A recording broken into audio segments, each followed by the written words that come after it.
Okay, then we have to ask, Intergovernmental Panel for Climate Changes says that carbon dioxide is responsible for all climate changes and we need to decarbonize Earth. Why they are saying this? Well, they get paid very well for saying that. You know, if they didn't say that, then the organization would be disbanded. You know, its whole purpose is to demonize carbon dioxide.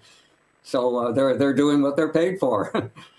You know, we had an American politician in California in the 30s, idealistic person, but he lost all of the elections because people didn't like his message. But he said it's very hard to explain something and make a man understand something whose salary depends on not understanding it.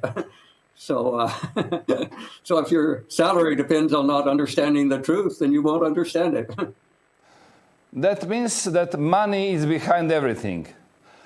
Behind, yeah, many things. That's right. What else has impact? Is there any impact from the sun? Oh, yes. Very likely the sun has been a major driver. But as I've said, we've not invested as much effort and instrumentation and scientific research in the sun as we should have, because there's been this manic focus on carbon dioxide. But my own guess is when the truth is finally known, the sun will be much more important than anyone ever thought. Well, I have one logical question. Look, I have to ask you, like I'm a person who doesn't have any knowledge about this, but I have a logical question. There is some geoengineering trying to dim sun, to stop warming from the side of sun. And also I heard lots of discussion that albedo is very important. That means the way we are using agriculture, we can increase or decrease albedo. And after all of this, then they are telling us that sun, that says in assessment report from Intergovernmental Panel of Climate Changes, that sun is not that important. That's not logic for me. Well, of course, you know, if you're in the Intergovernmental Panel on Climate Change, your whole job is to convince people that greenhouse gases are the cause of climate change, even though it's clearly not the case.